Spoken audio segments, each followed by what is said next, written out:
Olá, alunos!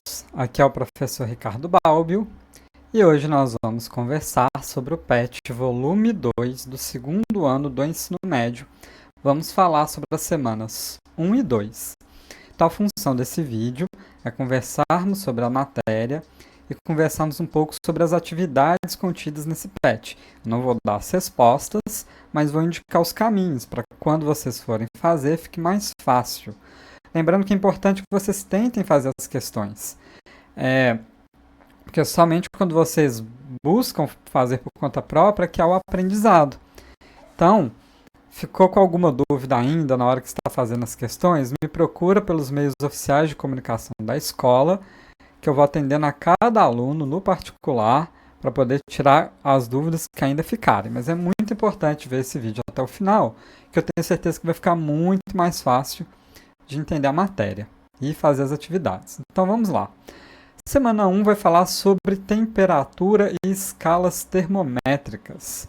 Então a gente tem que entender a diferença aqui entre temperatura e calor. Então, a temperatura, como ele fala aqui, é uma grandeza associada ao grau de agitação das partículas.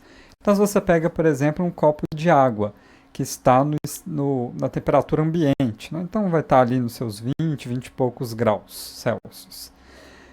As moléculas de água, né, de H2O, elas estão vibrando, indo para um lado e para o outro. Quando eu coloco essa água numa panela e esquento ela no fogão, a temperatura da água vai subindo.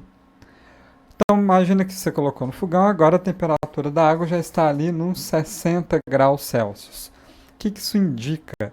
Indica que as moléculas da água agora estão mais rápidas, mais agitadas, indo para um lado e para o outro muito mais rapidinho. Isso é a temperatura. E o calor, que eu falo que é a energia térmica que flui de um corpo mais quente para o mais frio. Então, o calor é essa transferência de energia. Então, nesse mesmo caso, o fogo lá do fogão está transferindo energia para a água, fazendo com que a temperatura da água aumente. Só que, normalmente, nós usamos essa escala de graus Celsius, né? A gente usa para medir a temperatura do ambiente. Então, a gente liga o jornal na televisão e ele fala, hoje a máxima será de 28 graus Celsius e a mínima de 22. Está falando da temperatura do ambiente. Quando a gente fala da temperatura da água, quando a gente pega um termômetro e mede a temperatura do nosso corpo, nós sempre utilizamos graus Celsius. Só que na física, além do grau Celsius, nós temos outras escalas de temperatura que são importantes também. A mais importante dela é a Kelvin. Por quê? O Kelvin, ele construiu uma escala de temperatura que não existe negativo, porque no grau Celsius existe, né? O zero é a temperatura que a água vira gelo, mas em países, por exemplo, que está nevando, hoje está menos 5 graus Celsius aqui na cidade, ou dentro do nosso congelador, vai estar uma temperatura negativa. Só que isso, para fazer conta de física, geraria um problemão. Então, o que o Kelvin fez? Ele, a partir dos seus experimentos, conseguiu fazer uma regressão e compreender qual que é a menor temperatura possível de um corpo atingir. Temperatura essa que as moléculas do corpo ficariam paradinha, não teria movimento nenhum. Ele chamou esse momento de zero, zero absoluto. E comparado com o Celsius, o zero absoluto é menos 273 graus Celsius. Ou seja, agora eu tenho uma escala que vai do zero, não tem nada que alcance menos do que zero no Kelvin, e ela só cresce. E como que então eu faço uma conversão de Celsius para Kelvin? Olha, 0 graus Celsius é 273 Kelvin. Então, lembra disso. De graus Celsius para Kelvin, eu vou somar 273. De Kelvin para Celsius, eu vou subtrair 273. É só isso. Aí você converte de Celsius para Kelvin. Na hora de fazer contas, tá, gente?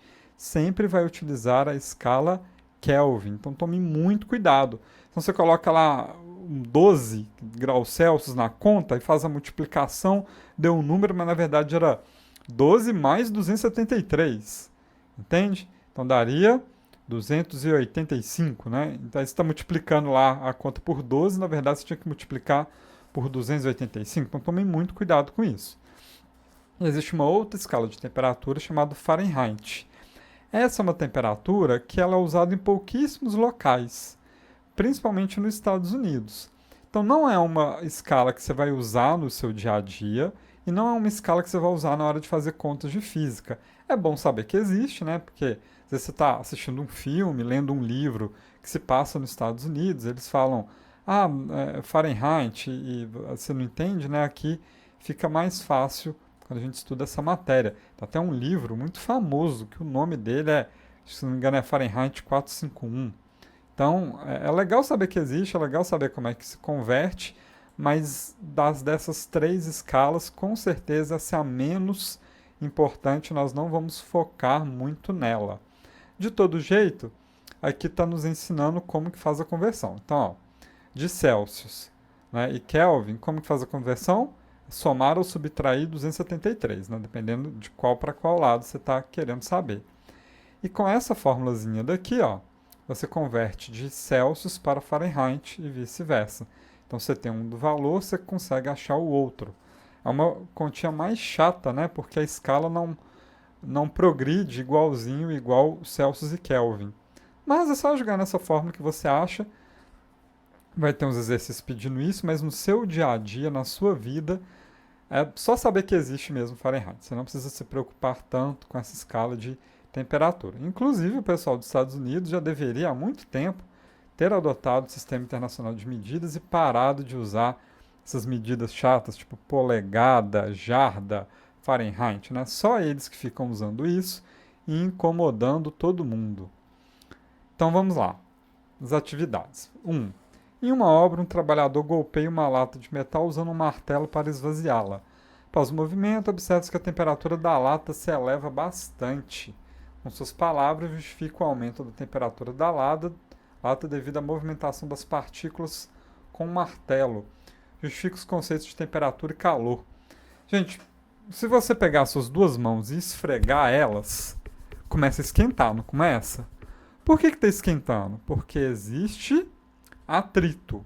Neste atrito, vai ter então uma transferência de energia, que nessa matéria nós chamamos de calor. Então, tendo essa transferência de energia através do calor, a temperatura se eleva. Então, eu estou dando exemplo da mão se esfregando. Agora você vai transpor esse exemplo para a lata, que teve um aumento de temperatura com a movimentação das partículas com um martelo. A ideia é bem parecida, só que em vez de duas mãos se esfregando, é um martelo atritando com uma lata. E aí você explica para mim. 2. O calor é definido como uma energia térmica que flui entre os corpos.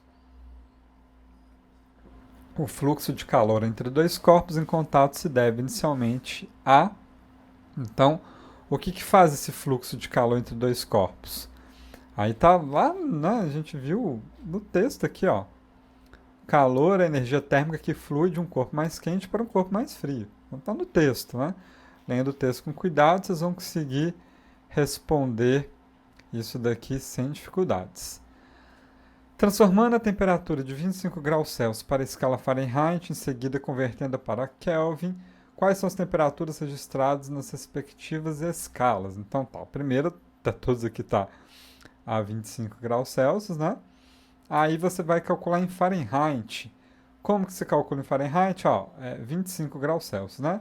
Você vem nessa fórmula daqui, onde está TC, você joga 25, 25 dividido por 5 vai dar 5, então 5 igual a TF menos 32 dividido por 9. O 9 passa para lá multiplicando, né? Porque se aqui ele está como dividindo, se eu passo ele para o outro lado da igualdade, eu inverto a operação, ele vira multiplicação. Aí era 25 dividido por 5. 5 vezes 9, 45. Então, 45 igual a TF menos 32. Passo 32 para lá, se aqui ele está subtraindo, do outro lado ele vira soma. Vai ser 45 mais 32, você vai achar o valor de TF. Você vê qual que é aqui. E Kelvin, mais fácil ainda, né? De graus Celsius para Kelvin é só somar 273.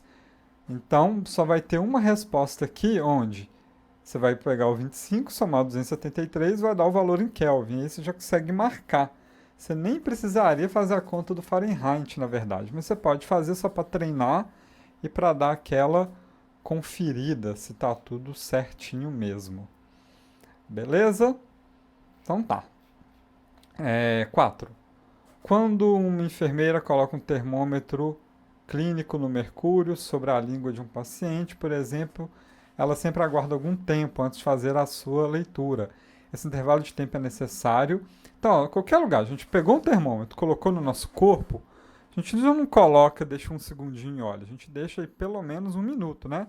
Normalmente os termômetros digitais, eles apitam na hora que você já pode tirar ele do corpo e olhar a sua temperatura. Por que demora um tempinho? Gente, eu coloquei o termômetro no meu corpo. O que vai acontecer? Vai ter uma transferência de calor do meu corpo por termômetro. Ele vai medindo. Que momento que o termômetro não precisa mais medir? Quando o termômetro tem a mesma temperatura do meu corpo. Né? Então, olha aqui qual questão que responde isso melhor. E é ela que vai ser a certa. 5. Classifica as afirmativas a seguir em V para verdadeiro ou F de falso. A energia interna de um corpo pode aumentar sem que o corpo receba calor? E aí, tem como? Vai surgir energia de algum lugar?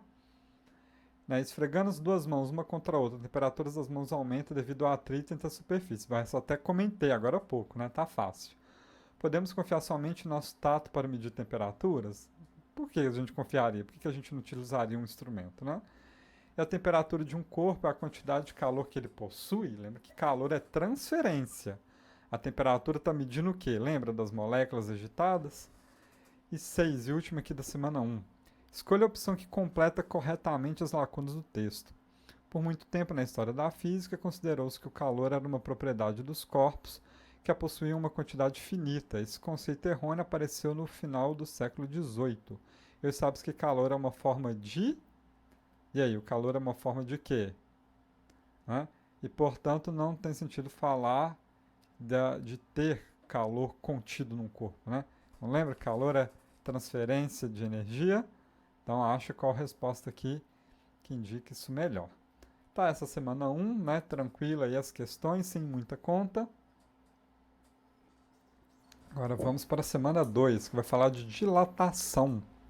Então, olha só. Um corpo, qualquer que seja o corpo, quando a temperatura dele vai aumentando, ele começa a se expandir. Vocês podem perceber, por exemplo, uma casa que tenha um portão de metal, qualquer metal. Se está num momento do dia que o sol está batendo direto nesse portão, ele tende a ficar mais colado com a borda. Se é um momento que não está batendo sol, você abre e fecha ele com mais facilidade. Vocês podem reparar também, quando você está andando num viaduto, né, passando de carro sobre um viaduto, que o viaduto não é de concreto inteiro, ele tem umas tiras cortadas com uma borracha entre essas tiras. Por quê? Porque vai batendo só no concreto, o concreto vai expandindo, aí ele iria trincar. Então eles fazem essas tiras, eles cortam trechinhos do concreto, colocam uma borrachinha lá.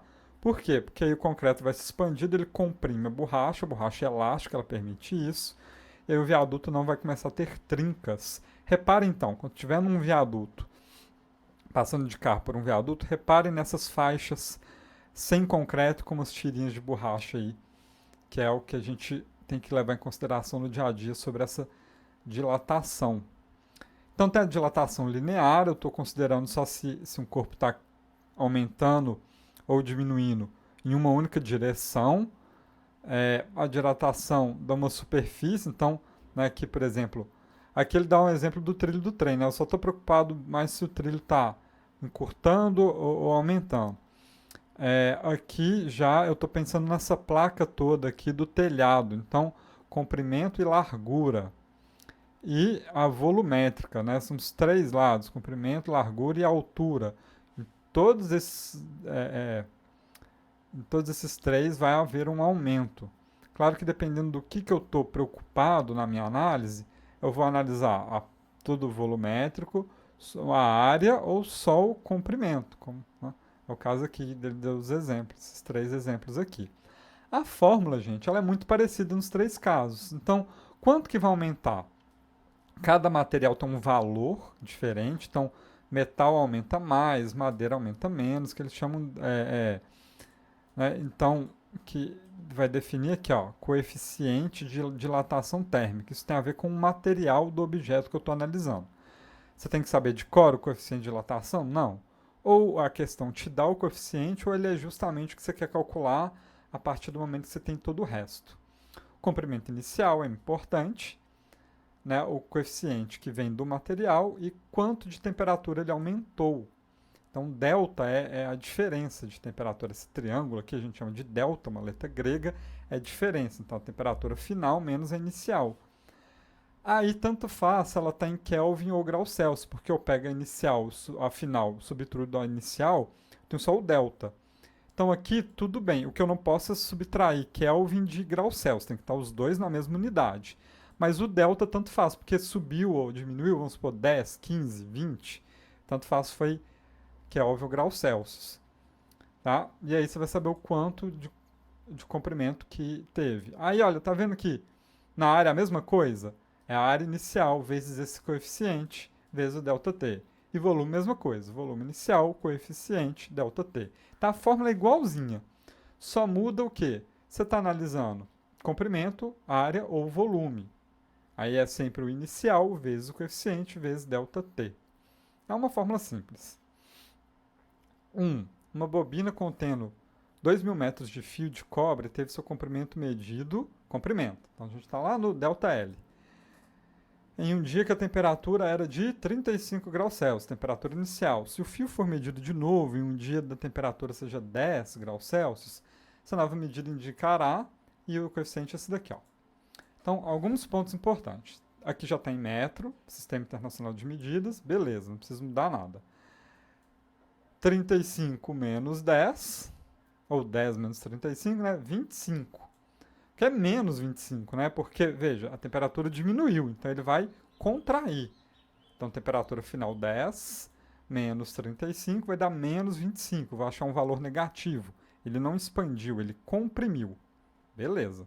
E o coeficiente 1,6 vezes 10 elevado a menos 5. Vocês lembram disso daqui? Se chama notação científica. Então, em vez de eu escrever 0,00016, eu escrevo 1,6 vezes 10 a menos 5. Esse é um jeito de escrever números muito grandes ou muito pequenos de uma forma mais compacta. Então, se você está um pouco confuso ainda, vai no Google, né, ou vai no seu livro de matemática e procura a matéria dessa matéria da matemática, onde a gente estuda a potência em forma de notação científica. Você joga isso no Google aí, eu procuro no livro. Matemática, notação científica. E dá uma relembrada, né, em como que eu pego um número muito pequeno ou pego um número muito grande e transformo ele assim, ó, em notação científica. Mas é só jogar na fórmula. Então, L0, né, essa fórmula daqui, ó. L0 é 2.000, coeficiente é 1,6 vezes 10 a menos 5, e ΔT é menos 25. Faz a multiplicação que você vai conseguir encontrar o valor sem problema nenhum. Sua única dificuldade pode estar aqui, mas como eu disse, isso é só o número de zeros depois da vírgula. É como se eu andasse com essa minha vírgula para a esquerda 5 vezes, tá? Mas dá uma olhada lá em notação científica de matemática, chama seu professor de matemática, professor, me lembra como é que é a notação científica que eu tenho que usar lá na física. Me mostra também. Professor, estou usando certinho aqui, eu olho lá, me manda a foto assim dos seus cálculos, que eu confiro tudo, mas isso é algo que você já tem que saber, viu? É importante. E aí, jogou tudo na fórmula, você vai achar quanto que ele comprimiu. Já dei a dica, ele comprimiu, porque é óbvio, né? Se saiu de uma temperatura maior para uma menor, ele comprimiu. Então, com certeza tem que estar escrito a menos aqui, ó. Tem que estar, porque ele comprimiu, né? Ok? Questão 2. Então, ele pegou uma régua de metal, colocou no congelador, esperou 15 minutos. Aí ele mediu o lápis. Então ele pegou um lápis e mediu com a régua normal. Colocou a régua no congelador e mediu o lápis de novo. Quando a régua ficou no congelador, o que aconteceu com ela? Ela contraiu. Ela está menor. Então você mediu a régua, ó, você mediu o lápis com a régua. Quando você vai medir de novo, sua régua vai estar menor. É como se seu lápis estivesse maior. Ele não está, é sua régua que diminuiu, né? Então, o comprimento nessa situação, o lápis vai parecer que está maior porque na verdade a régua diminuiu. Então a régua sofreu uma contração, né? E por isso o lápis vai parecer que está maior do que ele realmente é. 3. Uma placa regular mede 10 centímetros por 20 centímetros. A temperatura de 0 graus Celsius. O coeficiente de dilatação é de 20 vezes 10 a menos 6.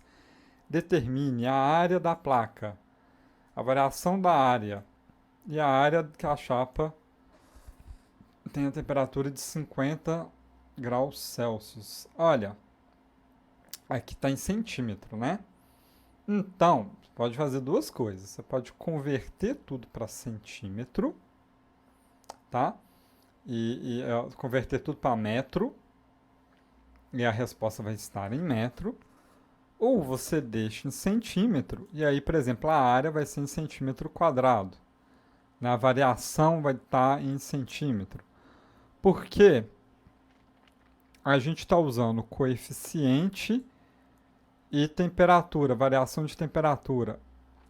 Aqui, mesmo que não esteja em metro, que é o Sistema Internacional de Medida, é só ficar atento na hora de pôr minha resposta. Então, se eu usei tudo em centímetro, minha resposta não está em centímetro. O que eu não posso nunca é aqui está em metro e aqui está em centímetro. Aí eu teria que converter um dos dois. Aqui para deixar. A área é o quê? Um lado vezes o outro, né, gente? Muito fácil. 100, 10 vezes 20, 200, né? Centímetros elevado ao quadrado, porque eu estou falando de área.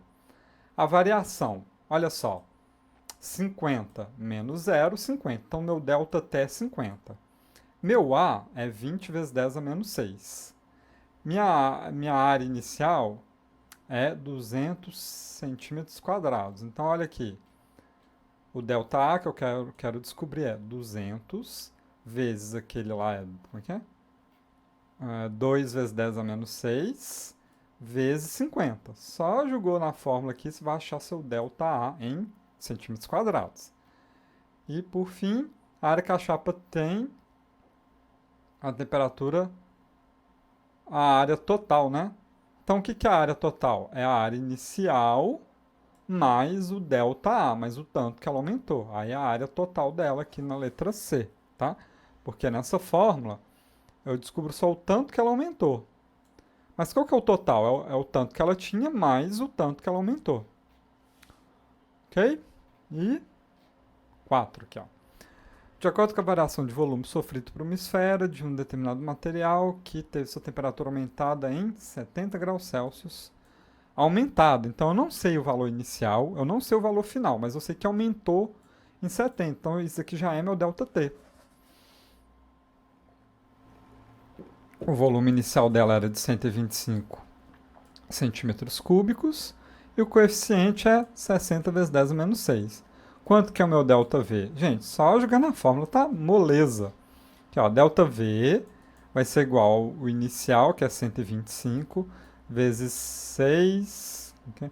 Vezes 60 vezes 10 a menos 6, vezes a variação de temperatura que ele já me deu, que é 70. Então, 125 vezes 60 vezes 10 a menos 6, vezes a temperatura ΔT de 70. Multiplicou os três valores, achou o meu ΔV.